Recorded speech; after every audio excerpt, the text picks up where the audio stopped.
Hi, this is Shomo and Mo from Shomo's Footsteps.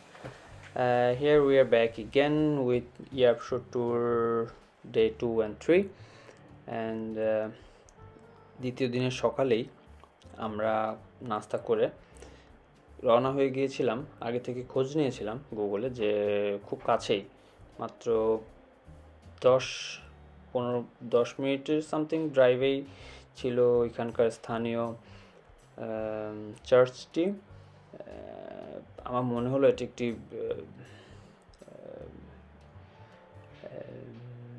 বেশ পুরনো church, সাথে ছিল একটি গ্রেভইয়ার্ড, বেশ পরিচ্ছন্ন এবং পরিপাটি মনে হলো দেখে। আমরা we took walk around it and আপনারা দেখতে পাচ্ছেন যে স্টোনগুলো বেশ সুন্দর করে খোদাই করা, আর বেশ কিছু কিছু কবরের খুব কাছ দিয়ে হাঁটার সৌভাগ্য হয়েছিল। কিছু পুরনো নাম, সাথে দেখলাম অনেক খেয়াল করার চেষ্টা করলাম অনেকেই কে কতদিন বেঁচে ছিলেন, তো বেশিরভাগই দেখা গেছে যে 80-র উপরে। তো that explains the national life expectancy and আর এই চার্চটা আসলে একটু বেশ উপরে মনে হলো। এক পাশে আছে একটি ছোট স্ট্রিম, আর এক পাশে বেশ লম্বা মাঠ, অনেকটা বেশ ফাঁকা মাঠ। আর আমরা বাইরে বেশ কিছু কিছু কিছু সময় হাঁটাহাঁটি এবং ছবি তোলার পর ঢুকে গিয়েছিলাম চার্চের ভিতরে। সেটাও একটু ডিফারেন্ট টাইপের একটা এক্সপিরিয়েন্স। দেখে মনে হলো একটু Protestant church, but I am not sure, I should not say. And এইখানে চার্চের ভিতরে সত্যি কথা বলতে কোনো স্টাফই দেখলাম না আমরা। জিনিসগুলো just they were just lying around there, but still it was in proper order, which was really nice. And অনেক ধরনের সুন্দর সুন্দর জিনিস, বই, সুভিনিয়ার এবং নানান ধরনের ছোটো ছোটো টোকেন রাখা ছিল related to church, related to Christmas, as it was a Christmas week. But saying their price and everything, if you buy it, you just send the money or keep some notes. It was really nice and proper. And তার খানিক পরেই আমরা আসলে ওইখান থেকে গাড়ি নিয়ে বের হই। গাড়ি নিয়ে বের হয়ে আমরা চেষ্টা করছিলাম যে নেক্সট কোথায় যাওয়া যায়। তো তখন গাড়িতে কথা বলতে বলতে আলোচনায় মনে আসলো যে আমরা একটু কফি খাবো। তো আগের দিন আমরা যেই রেস্টুরেন্টে লাঞ্চ করলাম, লেট লাঞ্চ করলাম, তো সেইখানেই আমরা আবার কফির জন্য গিয়েছিলাম।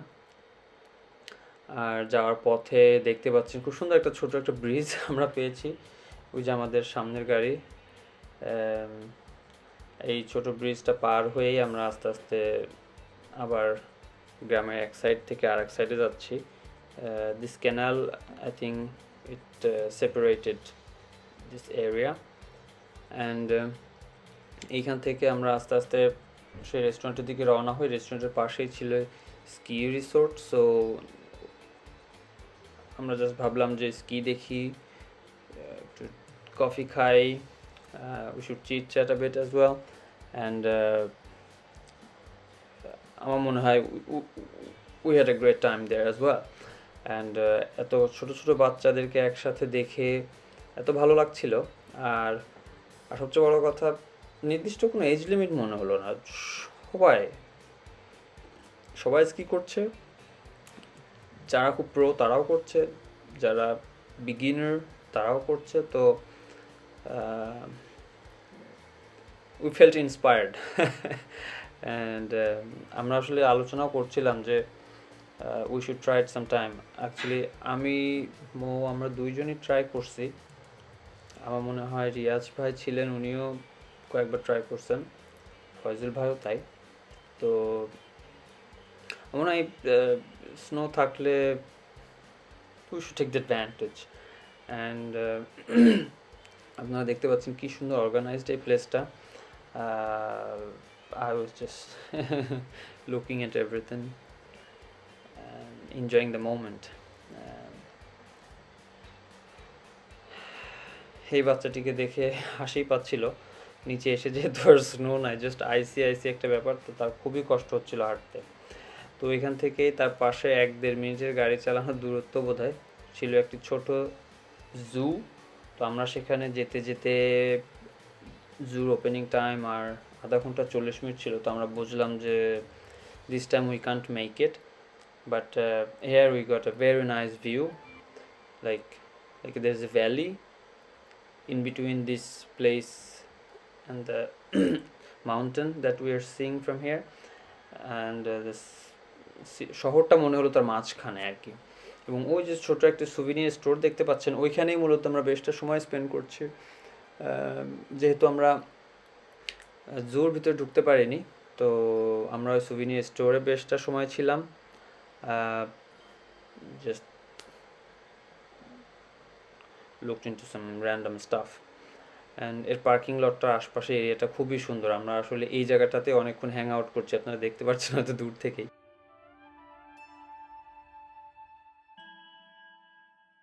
আমি এখন দাঁড়িয়ে আছি সমুদ্রের পানির উপরে। কই বিশ্বাস হচ্ছে না তো? তাকিয়ে দেখুন, এইখান থেকে এই যে বরফ, এর নিচে সমুদ্র, এখন -8-9, তো এটা খুব শীঘ্রই এটা গলে আবার সমুদ্র হওয়ার সম্ভাবনা নাই। আরেকটু যেতে চাই কিন্তু ভয় তো করে, এই কারণে আর যাচ্ছি না। সঙ্গেই থাকুন।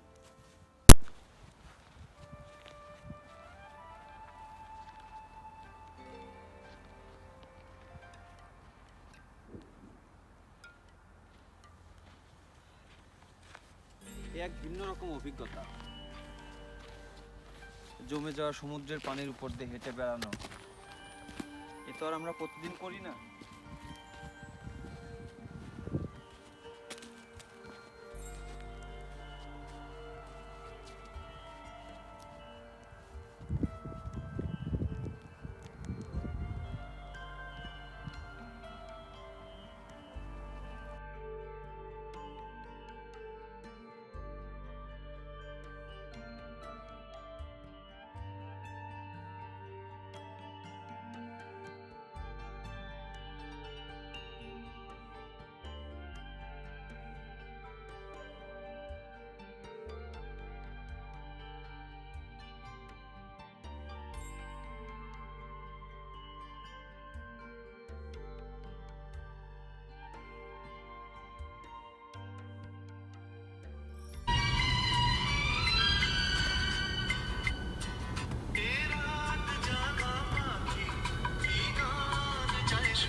তিনবার খাওয়া হচ্ছে।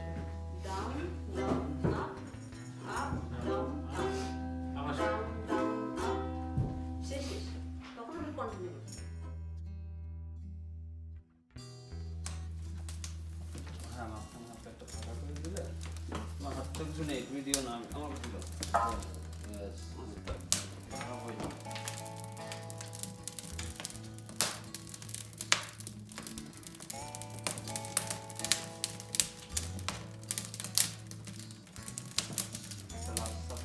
last fire.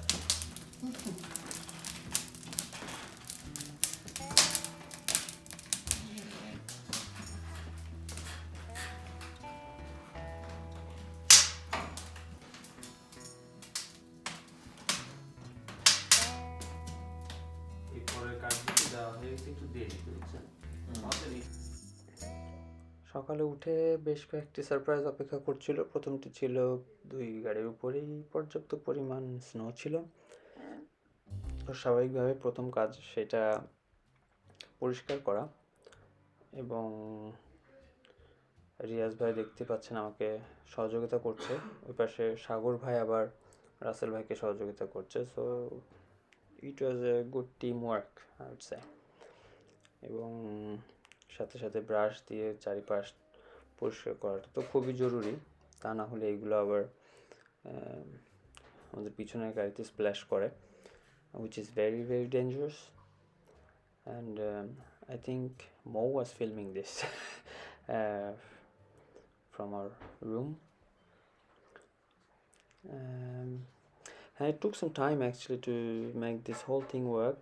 And the second surprise was I mean আমাদের গাড়িটার এই যে এই পাশের সিলভার বা অ্যাশ যেটা বলেন কালার, যে রেনল্টটা দেখতে পাচ্ছেন, এইটাতে আমার কোনো একটা কারণে আমার ব্যাটারি বসে গেছিলো। তো হয়তো বা রাতে বেশটা ঠান্ডা পড়েছিল। তো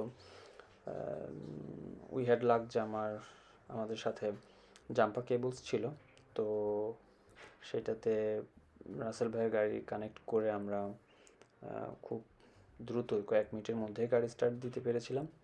এবং এরপরে আমরা আস্তে আস্তে করে রওনা হয়ে গেলাম। তো that was it, but we had a lot of fun on our way home as well.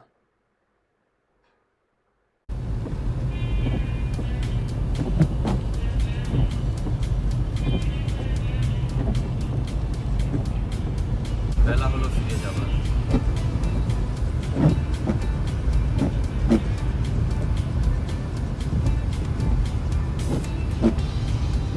এই রাস্তা সোজা যেতে যেতে আমরা প্রায় 5 থেকে 6 তলা উঁচুতে উঠবো। এই রাস্তা যেখানে যে আবার সমান হয়ে যাবে। তো আমি বুঝতে পারতেছি গাড়ি এখন অনেক গ্যাস চাইতেছে আমার কাছে। আর বামে তাকালে বোঝাও যায় আসলে 2 পাশে পাহাড়, মাঝখানে ছোট গ্রাম। গ্রামের নাম হচ্ছে কাল। আমি মনে হয় 4-5 তলা ভুল বলছি, তাহলে আরও অনেক উঁচুতে আর কি। ঠিক 30-35-40 সেকেন্ড আমার আগে যেখানে ছিলাম তার থেকে এখন প্রায় 6-7 তলা উপরে আছি আমরা। এবং এখনও আমি বুঝতে পারছি গ্যাসে পা রেখে যে আমরা এখনও উপরে যাচ্ছি, এখনও আমরা সমান হয়নি রাস্তা।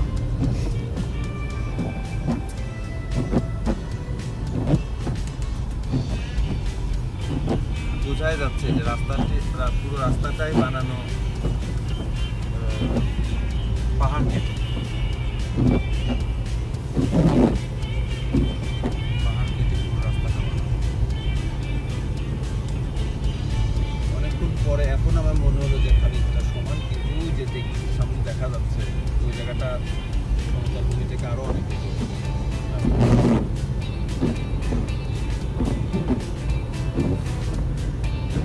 এবং সেটা হওয়ারই কথা, কারণ এই পুরো অঞ্চলটাই ভোগা কুস্তেন বা হাই কোস্ট বলে। তো পৃথিবীর সবচেয়ে সমুদ্রপৃষ্ঠ থেকে সবচেয়ে উঁচু কোস্টাল রিজিয়ন এটা পৃথিবীতে। সুতরাং নো ওয়ান্ডার যে এটা অনেক উঁচু।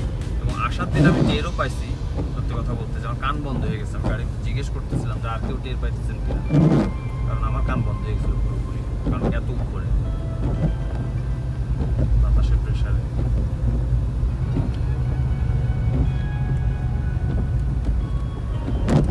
দুই পাশে প্লান্টেড ফরেস্ট ল্যান্ডস্কেপ দেখা যাচ্ছে, মাঝখানে একটা একটা করে বড় গাছ, এবং মাঝখানে চারিপাশে সব ছোট ছোট গাছ। মাঝখানের বড় গাছগুলোকে বলে হ্যানসিন থ্রেড। তাদের মাধ্যমে ন্যাচারাল বীজ মাটিতে পড়ে তারপরে, এবং এই সাথে আজকে ডিসেম্বরের 27 তারিখ, কিন্তু গাছের পাতাগুলোতে এখনো বরফ আটকে নেই। এটা ভাবলে অবাক লাগতেছে। বৈশ্বিক জলবায়ু পরিবর্তনকে তো অস্বীকার করা যায় না।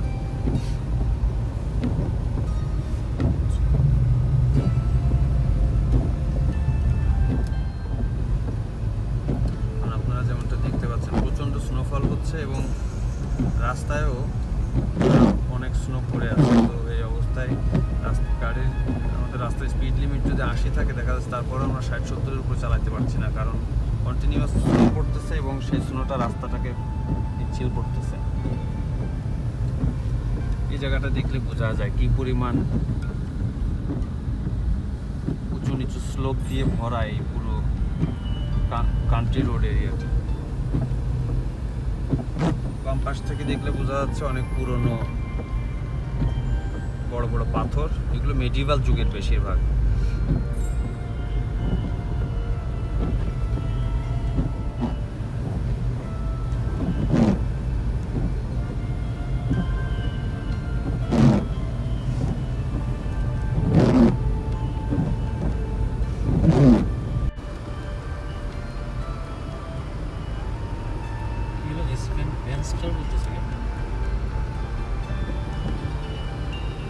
পরে মনে না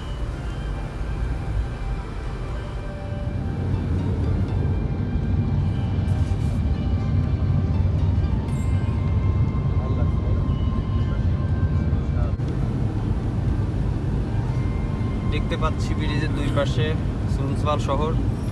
আমার আসলে ভিতরে ঢোকা হয়নি, বা এবারও আসলে হবে না, কিন্তু কোনো এক সময় অবশ্যই সময় করে বেড়াতে আসবো। অনেক বড় শহর মনে হচ্ছে।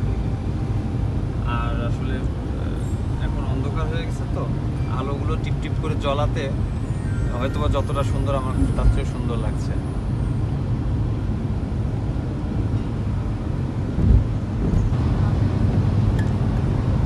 এইমাত্র আমরা সুনসওয়ালে ঢোকার ব্রিজের উপরে উঠলাম, এবং এখান থেকে দেখা যাচ্ছে রাতের সুনসওয়াল, এবং বাম পাশে পাহাড়, উপরে ট্রেনের লাইন, তার নিচ দিয়ে আমরা যাচ্ছি। আর এই শহরে আমি আগে কখনো গাড়ি চালাইনি, আসলে যাওয়ার পথে একবার এলি, তো সুতরাং। আর এখানে একটা রাস্তা আছে, যে রাস্তাতে আমরা সোজা নরওয়ে চলে যেতে পারি।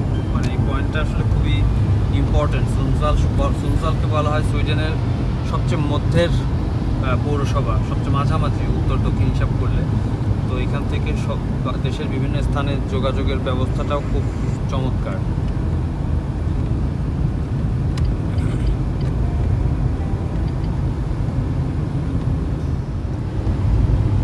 অন্ধকার দেখে আইডিয়া করার চেষ্টা করুন এখন বেলা কয়টা বাজে, অথবা রাত কয়টা বাজে। সত্যি কথা বলতে এখন বাজে দুপুর 3:20, কিন্তু নেমে এসেছে রাতের অন্ধকার। আর এখন আমরা সুনসওয়াল শহরের ভিতরে ঢুকছি। ব্রিজের দুই পাশ থেকে সুনসওয়াল শহরের আলোকিত অংশটুকু দেখতে পাচ্ছি। সুতরাং বুঝতেই পারছেন, our trip was a grand success. We had a lot of fun and we are almost home.